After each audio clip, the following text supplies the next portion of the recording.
So if you're going to rebuild your master cylinder, you get it all together this far and you go, huh, how do I test these switches?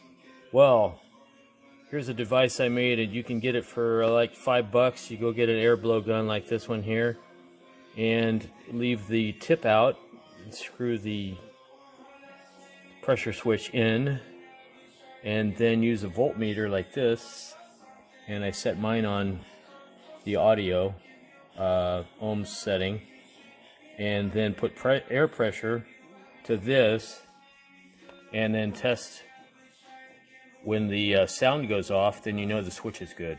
If the sound doesn't go off, then you need to get a different switch, and I doubt these are still available, but there's plenty of them around, so there's plenty of broken master cylinders.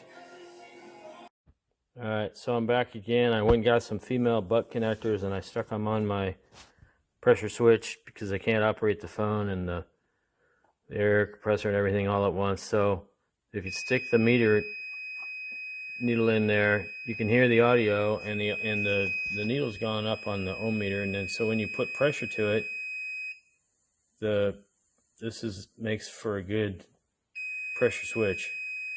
So if you got the sound and then the sound goes off, then you know the switch is working. So then you got a good one.